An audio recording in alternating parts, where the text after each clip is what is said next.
मुझे आज दो लाइनें याद आ रही हैं सबसे पहले लेक्चर शुरू करने से पहले। कौन कहता है आसमान में छेद नहीं हो सकता, एक पत्थर तो शिद्दत से उछालो यारो।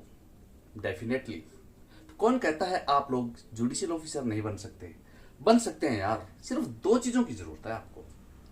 एक शिद्दत जो कि आपको करनी है, शिद्दत से लग जाओ स्टडी के ऊपर, कम से कम दिन में 8 से 9 घंटे दो, ठीक है जी। और दूसरी गाइडेंस वो हम देंगे आपको। हमारे साथ आप बने रहिए और हमारे YouTube चैनल को सब्सक्राइब कर दीजिएगा और लाइक भी कर दीजिए और अपने फ्रेंड्स को शेयर भी कर दीजिए, ठीक है जी। तो अब हम स्टार्ट करते हैं आज का बहुत ही मोस्ट इंपॉर्टेंट लेक्चर, जिसके ऊपर प्रिलिमिनरी एग्जाम के अंदर हर एक, चाहे वो राजस्थान जुडिशरी हो, चाहे हरियाणा जुडिशरी हो, और चाहे पंजाब जुडिशरी हो, चाहे एडीए हो, चाहे डीडीए हो, हर एक एग्जाम के अंदर ये क्वेश्चंस आता ही है। इस लेक्चर में से एक क्वेश्चन आपको जरूर मिलेगा प्रिलिमिनरी एग्जाम के रिगार्डिंग, ठीक है जी। तो आज हम बात करेंगे सीपीसी की हिस्ट्री के रिगार्डिंग कि सीपीसी से पहले और अदर वर्ल्ड में भी सिविल प्रोसीजर और लॉ के रिगार्डिंग क्या लॉ चलता था और उस अपनी सीपीसी के बेसिक कंसेप्ट्स क्या हैं, ठीक है जी। तो बने रहिएगा हमारे साथ और टिक के बैठ जाइए आराम से और सुनिएगा हमारे लेक्चर को, ठीक है जी। History and basic concept of the CPC. देखिए जी, सीपीसी तो हमारा 1909 में आया है। इंग्लिश ने, ब्रिटिश ने हम बनाया हमारे कंट्री के अंदर, बिकॉज आपको भी पता है कि सेंचुरी से इंडिया के ऊपर जो राज किया था वो किसने किया था जी? अंग्रेजों ने किया था, ठीक है जी। तो 1909 के अंदर ये कोड बनाया गया था। तो हम पहले एक बार एंशिएंट वर्ल्ड की बात करते हैं। तो एंशिएंट वर्ल्ड में क्या कोई लॉ था ऐसा? क्या कोई रिटन कोडिफाइड लॉ था? यस, था। और जो पहला जो एंशिएंट जो कोड था वो था जी ancient code of Hammurabi of ancient Babylonia, जो कि 1754 बीसी में था। It include both civil and criminal procedure, ठीक है जी। बट ये इतना सही नहीं था कि हर सिचुएशन को कोडिफाई कर सके, ठीक है जी। हमारे इंडिया के अंदर भी था मनुस्मृति, बट हम मनुस्मृति को एक प्रॉपर कोडिफाइड लॉ इसलिए नहीं मानते हैं क्योंकि इसके अंदर ये इक्विटी बेस्ड भी था, लॉ बेस्ड भी था, ठीक है जी, सिचुएशन सर्कमस्टांसिस बेस्ड भी था। इसके अंदर बहुत सारे धर्म भी था, रिलीजन भी था, कास्ट भी थी, बहुत सारी चीजें थी मनुस्मृति के अंदर। इसलिए हम बेसिकली इसको एक कोडिफाइड लॉ नहीं मानते। ऑल्दो इसमें प्रोसीजर दिया हुआ था किसी भी केस को, जैसे जो राजा महाराजा जो किंगडम होते थे वो कैसे किसी केस को फॉलो करेंगे, कैसे एविडेंस लेंगे, कैसे डिसाइड करेंगे किसी भी मैटर को, ठीक है जी। तो उसके बाद जो सबसे पहले बेसिकली हम माने तो जो लॉ था वो था रोमन के अंदर, ठीक है जी। रोमन के अंदर जो लॉ था और रोमन के अंदर जो लॉ बनाया गया उसका नाम था जी कॉर्पस जूरिस सिविल्स। ये जो लॉ था, एक कोडिफाइड लॉ था कॉर्पस जूरिस सिविल्स के नाम से। ये सिविल प्रोसीजर था प्योर, जिसको अभी भी यूरोपियन कंट्री के अंदर अमेंडमेंट के साथ में फॉलो किया जाता है, ठीक है जी। अब बात करते हैं हम अपने इंडिया की। ये थी वर्ल्ड की। एक नेपोलियन कोड भी था लेकिन वो भी प्रॉपर नहीं था, ठीक है जी। तो अब हम बात करते हैं हमारे सिविल प्रोसीजर कोड की। देखिए, जो सिविल प्रोसीजर कोड है, जो इंडिया का सारा ही law basically influenced by the Britain common law के द्वारा इन्फ्लुएंस्ड है। एक बार मैं इसको इरेज कर देता हूं।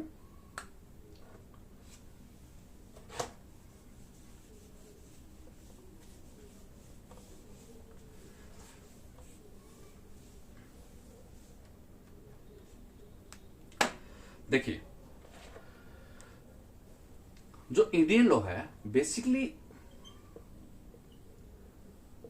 It is based on the common law.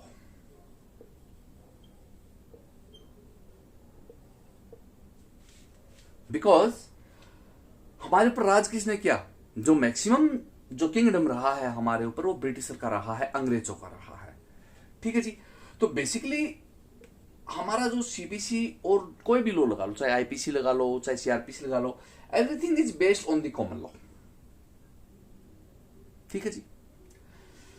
Although common law was not in written sense, but it was followed widely because common law was based on judicial precedents.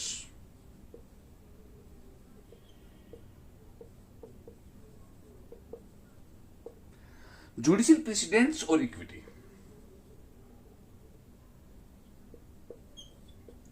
ये दोनों के ऊपर बेस्ड था।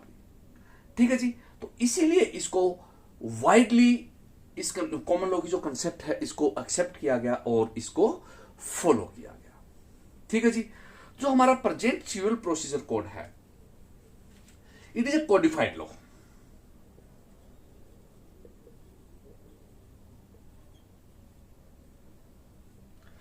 ये कोडिफाइड लॉ क्या होता है? Basically codified law एक मैटर के रिगार्डिंग जब सभी छोटे छोटे लॉ को इकट्ठा कर दिया जाता है, कंसोलिडेट कर दिया जाता है, तो वो क्या बन जाता है जी? कोडिफाइड लॉ बन जाता है। एक यूनिफॉर्म सिविल कोड बन जाता है। क्या बन जाता है भाई? Uniform civil code. तो बेसिकली जो सीपीसी है वो क्या है जी? एक यूनिफॉर्म सिविल कोड है। मींस जो उस टाइम पे जितने भी किंगडम हुआ करते थे उन सभी को कंसोलिडेट कर दिया गया, उन सभी के लॉ को कंसोलिडेट कर दिया गया और कॉमन लॉ को भी कंसोलिडेट करके कॉमन लॉ के जो प्रिंसिपल थे उनको भी सामने रखकर और जो सोसाइटी के अंदर जो प्रोसेस चला हुआ था उसको भी सामने रखकर और अंग्रेजों ने क्या बना दिया जी? हमारे लिए एक सिविल प्रोसीजर कोड बना दिया। ठीक है जी, जो कि इंडिया के अंदर कब लागू हुआ भाई? 1 जनवरी 1909 में लागू हुआ भाई।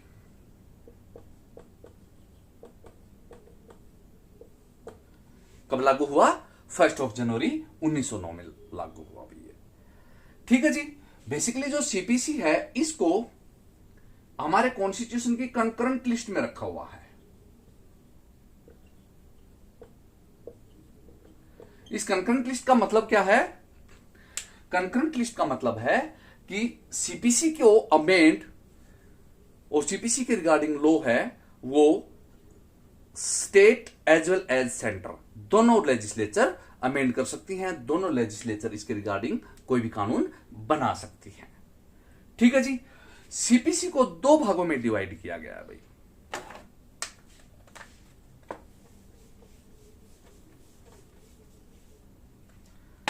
सीपीसी जो है it is divided by in 2 parts.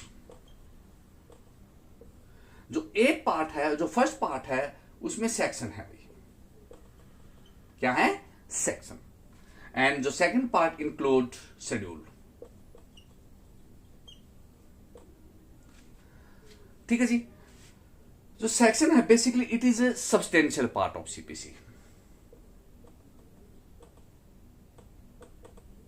Substantial part of CPC. Schedule include order and rule.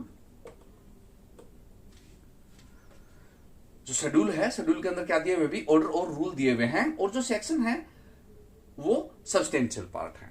देखिए सेक्शन सब्सटेंशियल पार्ट है, इसका मीनिंग क्या है? एक्चुअली सेक्शन बताते हैं कि प्लेंट क्या है, रिटन स्टेटमेंट क्या है, समनिंग क्या है। ठीक है जी, ये इंजेक्शन क्या है, ये सारी चीजें क्या बताता है जी? एग्जीक्यूशन क्या है, ये सारी चीजें सेक्शन बताते हैं। जो शेड्यूल पार्ट है it contain order and rules. ये प्योर प्रोसीजरल है। देखिए किसी ने सेक्शन ने बता दिया कि भी समन क्या है, ये सब्सटेंशियल पार्ट है। अब ऑर्डर बताएगा कि वो समनिंग पार्टी को कैसे जानी है, उसका प्रोसीजर कौन बताएगा जी? ऑर्डर और रूल बताएंगे। ठीक है जी, अगर यदि इन दोनों में कोई कॉन्ट्राडिक्शन होती है, सेक्शन एज वेल और शेड्यूल और ऑर्डर, इन दोनों में कोई कॉन्ट्राडिक्शन होती है तो जी section will prevail, first part will prevail. Okay जी, सेक्शन को अमेंड करने की पावर है वो सिर्फ लेजिस्लेचर के पास है भैया। इसमें स्ट्रिक्ट इंस्ट्रक्शन है लेजिस्लेचर के पास है। ठीक है जी, किसके पास है? सेक्शन को सिर्फ अमेंड कौन कर सकता है जी? लेजिस्लेचर कर सकती है, चाहे वो स्टेट की लेजिस्लेचर है और चाहे वो सेंटर की लेजिस्लेचर है। मतलब दोनों ही गवर्नमेंट कर सकती है, कोई भी कर सकती है चाहे। ऑर्डर और जो रूल हैं इनको कंसर्न हाई कोर्ट अपनी सिचुएशन के हिसाब से भी अमेंड कर सकता है, इनके रिगार्डिंग नए नए ऑर्डर और नए नए रूल बना सकता है। ठीक है जी, तो दोनों ही क्या माने जाएंगे जी, सीपीसी का पार्ट माने जाएंगे। ठीक है जी, तो इसको अमेंड कौन कौन कर सकता है बेसिकली सीपीसी को, देखिए लेजिस्लेचर, सेंट्रल गवर्नमेंट भी कर सकती है, स्टेट गवर्नमेंट भी कर सकती है, और हमारा हाई कोर्ट भी कर सकता है। ये क्वेश्चन आ सकता है, बहुत मोस्ट इंपॉर्टेंट है ये क्वेश्चन। ठीक है जी, तो इसको अमेंड कौन कौन कर सकता है, इसके रिगार्डिंग रूल कौन कौन बना सकता है, तो लेजिस्लेचर भी बना सकती है और हाई कोर्ट भी बना सकता है। Legislature include state legislature as well as central legislature. ठीक है जी, तो तीनों ही क्या कर सकते हैं, सीपीसी को अमेंड कर सकते हैं, सीपीसी के रिगार्डिंग रूल और ऑर्डर बना सकते हैं। ठीक है, बस इतना है। जो सेक्शन है इनको हाई कोर्ट इनको नहीं छेड़खानी कर सकता, सेक्शन को सिर्फ लेजिस्लेचर अमेंड करेगी। और हाई कोर्ट किसके साथ छेड़खानी कर सकता है, अभी हाई कोर्ट किसको अमेंड कर सकता है, जस्ट ऑर्डर और रूल को अमेंड कर सकता है। क्लियर है, देख लीजिएगा। ठीक है जी, इरेज कर रहा हूं।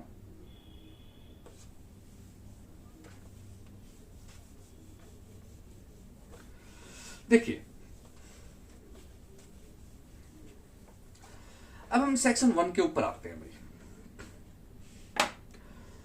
सेक्शन 1 सीपीसी, इसकी एक्सटेंशन ऑन ऑपरेशन। बेसिकली जो सीपीसी का जो सेक्शन 1 है वो ये बताता है कि जी सीपीसी हमारे देश के किस पार्ट में अप्लाई होगा, किस पार्ट में अप्लाई नहीं होगा, और जहां पर नहीं है वहां पर कैसे सीपीसी की एप्लीकेशन हो सकती है। ठीक है जी, तो बेसिकली सेक्शन 1 की जो बेयर लैंग्वेज है वो क्या कहती है जी, it extend to the entire India except the state of Nagaland and certain tribal areas, provided that the state government of Nagaland may extend it to the state by notification and the respective state government may by notification extend it to tribal areas। देखिए ये क्या कह रहा है जी, ये कह रहा है कि होल ऑफ इंडिया के अंदर अप्लाई होगा सीपीसी, बस किसको छोड़ के, नागालैंड को छोड़ के, और ट्राइबल एरिया जो भी अपने इंडिया के अंदर ट्राइबल एरियाज हैं, जैसे दमन एंड दीव में भी है, लक्षद्वीप में भी है ट्राइबल एरिया क्या होते हैं जी, देखिए जी ट्राइबल एरिया में वो लोग रहते हैं जिनका हम लोगों से कोई लेना देना नहीं है, मतलब ना वो हमारी लैंग्वेज जानते हैं, ना वो हमारे तरीके से रहते हैं, ना वो हमारे तरीके से एजुकेशन लेते हैं, वो जस्ट मतलब पहले रहते थे जैसे आदि मानवों की लाइफ जीते हैं वो लोग। ठीक है जी, नागालैंड में भी ऐसे बहुत सारे ट्राइबल एरियाज हैं, उनकी सोसाइटी अलग है, उनका रहन सहन अलग है, उनका खान पान अलग है, इवन हम लोगों का तो वहां तक जाना भी बेन है, ऐसी ऐसी जगह है। ठीक है जी, तो इसीलिए सीपीसी को उनके ऊपर थोपा नहीं गया, हाँ बस ये बोल दिया गया कि उनकी जो गवर्नमेंट है वो इस सीपीसी को क्या कर सकती है, अभी एक्सटेंड कर सकती है, लागू कर सकती है। ठीक है, और ऐसा हुआ भी है। ठीक है जी, आपको मैं डिटेल देता हूं अभी, इसको आप नोट कर लीजिएगा, नोट करने लायक है ये डिटेल, ये भी क्वेश्चन आता है। देखिए टाइम बाय टाइम इस कोड को स्टेट गवर्नमेंट्स ने क्या किया है जी, ट्राइबल एरिया के अंदर एक्सटेंड किया है। और सबसे पहले हम बात करते हैं जी गोवा, ठीक है जी, और दमन एंड दीव।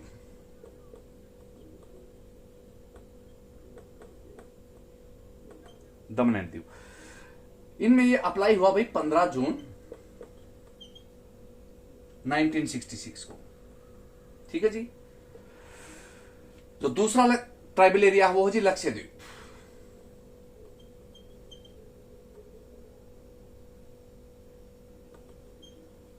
इसमें अप्लाई हुआ भैया 1 अक्टूबर 1 अक्टूबर 1967 को। थर्ड है पांडिचेरी,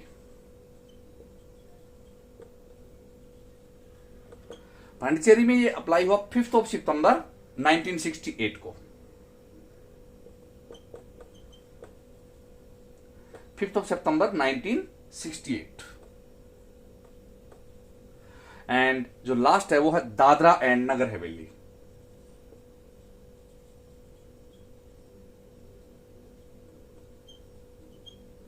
नगर हवेली इसमें अप्लाई हुआ 1 जुलाई 1965 को। 1965 को देख लीजिएगा, नोट कर लीजिएगा इनको। ठीक है जी, तो ये मोस्ट इंपॉर्टेंट है क्वेश्चन, ऐसा क्वेश्चन भी आता है। ठीक है जी, तो कौन कौन से स्टेट में, कौन कौन से यूटी के अंदर, कौन कौन से ट्राइबल एरिया के अंदर जो सीपीसी है वो कब कब अप्लाई हुआ। एक्सेप्ट दिस 1 जनवरी 1909 को पूरे इंडिया के अंदर ये अप्लाई हो गया था। ठीक है जी, हो गया। चलिए आगे करते हैं। बेसिकली जो सिविल प्रोसीजर कोड है, it is subject to the provision of the limitation act. क्या है भैया? Subject to the limitation act.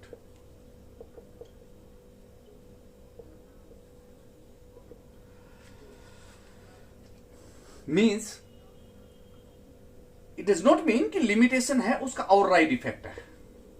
No, basically जो लिमिटेशन एक्ट है वो क्या करता है अभी, सीपीसी को फैसिलिटेट ही करता है, इसका और राइट इफेक्ट नहीं है। दोनों का हम कंस्ट्रक्टिव जो इंटरप्रिटेशन है वो करेंगे, मीन्स दोनों को हम कलेक्ट करके पढ़ेंगे, अलग अलग करके दोनों को नहीं पढ़ेंगे। इसका मतलब क्या हुआ, इसका मीनिंग ये हुआ, देखिए जो सेक्शन 9 है सीपीसी का, सेक्शन 9 है वो क्या कहता है जी, जो कोई भी सिविल कोर्ट है किसी भी सिविल सूट को ट्राई कर सकता है जो जुरिडिक्शन के अंदर उसके अंदर आती है। ठीक है जी, but subject to the limitation. Section 3 आ जाओ अब, मींस हम सिविल कोर्ट के अंदर जो जुरिडिक्शन में पड़ती है और कोई सिविल सूट है तो उसको हम फाइल कर सकते हैं, बट वहां पे सेक्शन 3 भी आ जाता है, किसका? लिमिटेशन एक्ट का। लिमिटेशन एक्ट का क्या आ गया? सेक्शन 3 आ गया। सेक्शन 3 क्या कहता है भाई? Time barred suit can not be condoned. Means यह है कि टाइम बार्ड जो कोज ऑफ एक्शन है उसको सिविल कोर्ट क्या नहीं करेगा? ट्राई नहीं करेगा। आप समझ गए? उसको बार कौन करता है? लिमिटेशन एक्ट करता है। सेक्शन 9 ने सिविल कोर्ट को क्या दे दी? फुल्ली पावर दे दी कि सिविल कोर्ट को आप ट्राई, सिविल सूट को आप ट्राई करें, but subject to the section 3 of the limitation act. ठीक है जी, कि टाइम बार्ड जो भी शूट होगी उसको आप ट्राई नहीं कर सकते। सपोज कोई रिकवरी शूट है,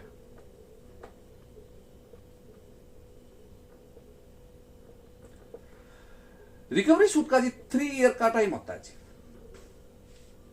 लिमिटेशन एक्ट ने प्रोवाइड करवाया हुआ है कि कोई भी डेट है उसको आप कोर्ट में चैलेंज कर सकते हैं। सपोज ए ने बी को पैसे दिए और बी ने वो पैसे वापस नहीं किए, तो ए है वो विद इन 3 ईयर जो पैसे दिए हैं उसके विद इन 3 ईयर क्या कर सकता है?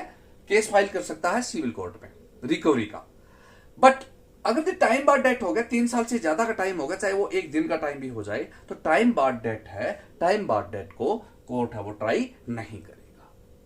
ठीक है जी, और ना ही कोर्ट के पास कोई डिस्क्रिशनरी पावर है कि उस को डिले को वो कंडोन कर दे किसी भी सिचुएशन में। नो, नहीं कर सकता। जो शूट है, शूट के रिगार्डिंग किसी भी डिले को कंडोन नहीं किया जा सकता, चाहे वो 1 दिन का ही क्या ना हो। हाँ, अपील, रिव्यू, रिवीजन, इन डिले को कंडोन किया जा सकता है। ये सेक्शन 5 बताता है लिमिटेशन एक्ट।